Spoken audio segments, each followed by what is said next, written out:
Rakshabandhan part 2 video में फिर से आप सभी का स्वागत है। क्या आप जानते हैं आखिर रक्षाबंधन की शुरुआत कैसे हुई? किसने किसे कैसे राखी बांधी? रक्षाबंधन का इतिहास सिंधु घाटी की सभ्यता से जुड़ा हुआ है और अत्यंत प्राचीन भी है। रक्षाबंधन दो शब्दों से जुड़ा है, रक्षा अधिक बंधन। रक्षा अर्थात एक ऐसा बंधन जो रक्षा प्रदान करता है। बंधन अर्थात एक गांठ, एक डोर जो कि रक्षा प्रदान करती है।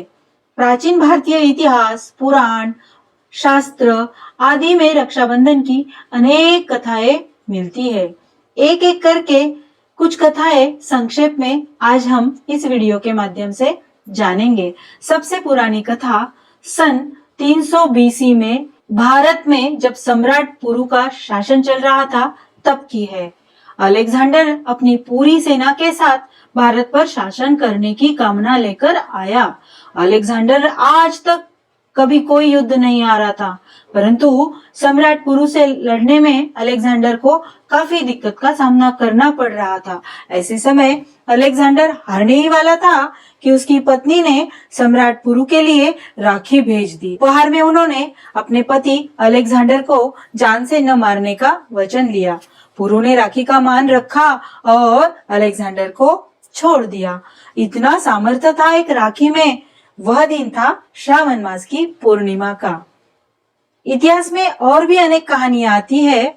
पौराणिक मान्यता अनुसार रक्षाबंधन की शुरुआत राजा बलि और माता लक्ष्मी के इस कहानी से हुई।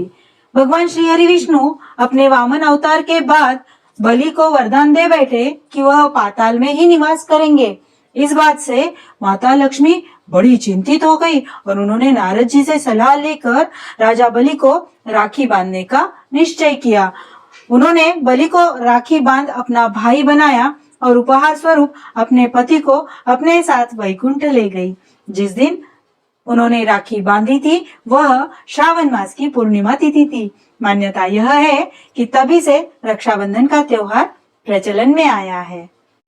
महाभारत काल की एक कथा अत्यंत प्रचलित है। शिशुपाल ने 100 गालियां और 100 गलतियां जब पूर्ण कर दी तब भगवान श्री कृष्ण ने सुदर्शन चक्र से शिशुपाल का वध किया। तब उनकी तर्जनी में चोट आ गई। तभी द्रौपदी ने साड़ी फाड़कर उनकी उंगली पर पट्टी बांध दी।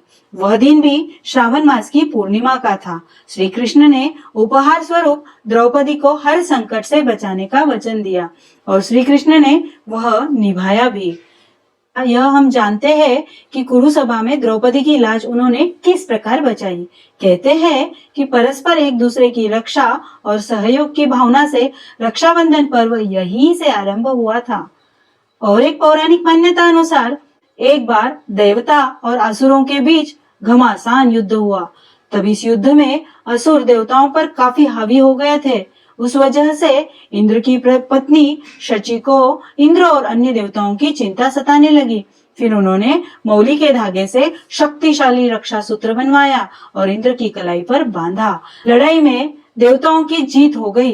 तभी से शुभ कार्य में जाने से पहले हाथ में मौली का धागा बांधने की परंपरा शुरू हुई। कहा जाता है कि वह दिन श्रावण मास की पूर्णिमा का ही था, इसीलिए उस दिन रक्षा सूत्र बांधने की पद्धति शुरू हुई। कहते हैं राजपूत या सैनिक जब भी लड़ाई पर जाते हैं तब महिलाएं उनके माथे पर कुमकुम तिलक लगा हाथ में मौली का धागा, जिसे हम रक्षा सूत्र कह सकते हैं, बांधकर विश्वास रखती है कि यह धागा विजयश्री प्राप्त करा देगा। चित्तौड़ की रानी कर्णावती और हिमांशु की भी कहानी ऐसे ही भाई बहन के रिश्ते को दर्शाती है। महाभारत काल के एक और कथा के अनुसार कौरव और पांडव के युद्ध में युधिष्ठिर ने श्री कृष्ण से पूछा कि मैं सभी संकटों से किस प्रकार निभर सकता हूँ। तब श्री कृष्ण ने उन्हें और उनकी सेना को राखी का त्योहार मनाने की सलाह दी थी। आइए संतोषी माँ के जन्म की कहानी सुनते हैं। यह कहानी और यह त्योहार एक दूसरे से जुड़े हुए हैं। भगवान गणेश के दोनों पुत्र शुभ और लाभ इस बात को लेकर परेशान थे कि उनकी कोई बहन नहीं है। उन्होंने अपने पिता के पास बहन के लिए हठ किया। गणेश जी ने अपनी शक्ति का प्रयोग कर माँ संतोषी का निर्माण किया। वह दिन भी श्रावण पूर्णिमा का था। शुभ लाभ को अपनी बहन प्राप्त हुई, इसीलिए इस दिन को भाई बहन के प्यार का त्योहार मानते हैं। आप सभी को रक्षाबंधन की अनंत शुभकामनाएं। जय श्री कृष्ण। फिर मिलेंगे अगले त्योहार विशेष इस वीडियो में जल्दी ही।